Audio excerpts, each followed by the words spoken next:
The next sacred cow is work hard. Because my poor dad, a school teacher, great guy, PhD, he always says, I'm a good, hard-working man. And my rich dad had a different point of view, and he had me read this book by Mark Twain. It was a story of how, I think it was Huckleberry Finn or somebody, got the other kids to paint the fence for him. He says, that's working hard. You want other people to work hard for you, and you want your money to work hard for you. That was his lesson. And a lot of people really, they can't wait till Friday because they hate their work so much, and they dread Sunday because they have to go back to work. With us, I would say most of us are working 24/7, but we're working differently. And I love our work. And it's challenging, there's problems and all that stuff, but I love it. So we work hard, but we don't work hard in the normal sense of working hard. The problem with working hard for money, because the rich don't work for money. The problem with working hard for money is you pay more in what, Tom? Taxes. Taxes. The harder you work for money, the more you will pay in taxes, right? Well, right. If instead of working hard for money, like you're talking about, instead if you work for assets, then you pay a lot less taxes, because the tax law, again, is geared towards building assets. Because as we build assets, we build the economy. Time out.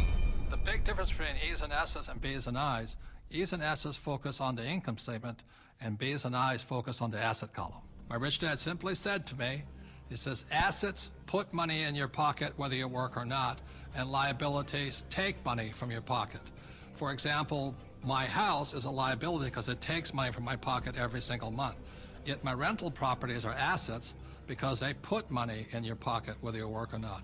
One of the reasons so many people are struggling financially today is they're buying liabilities they think are assets. As we build assets, the economy grows, and the employees get benefits also, because now we have more jobs for more employees. But on Michael's side, why are people working so hard is because the Fed's also working hard printing money, right? Yeah, people. I've got friends that just say I need to get more hours, or I need to get a second job or something like that.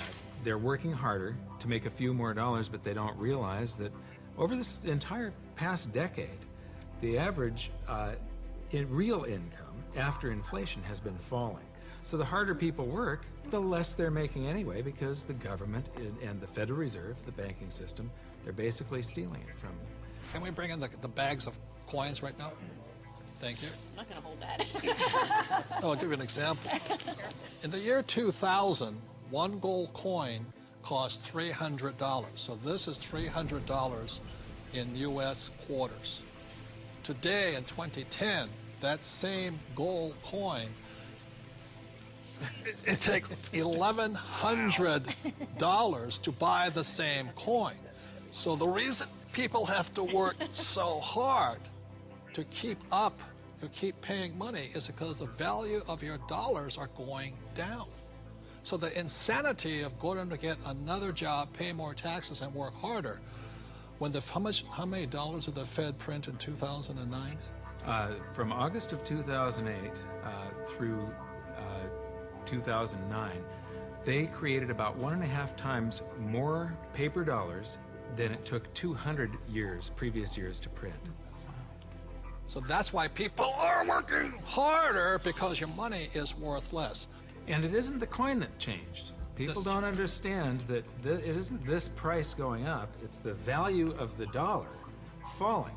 It's the currency that's changing. The can of soup in the grocery store, that can of Campbell's soup, it's the same can with the same contents from back in 1950 when it was 15 cents to today where it's $1.95 or whatever it is. So that's why the rules have changed. In 1971, the U.S. dollar stopped being money and it became a currency, it became debt.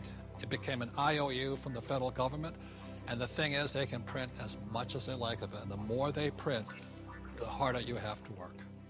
It all takes place in your head. Take this glass here. In this case, the glass here is context. It holds the content, in this case, the water. E's and S's have a different context than B's and I's.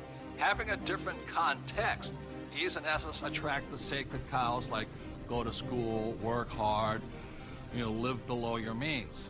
B's and I's, having a different context entirely, attracts a different type of content, different type of information, different type of education. Money is created out of your head. If you're a true B and I, you're not concerned is because just like the Fed, we can print our own money.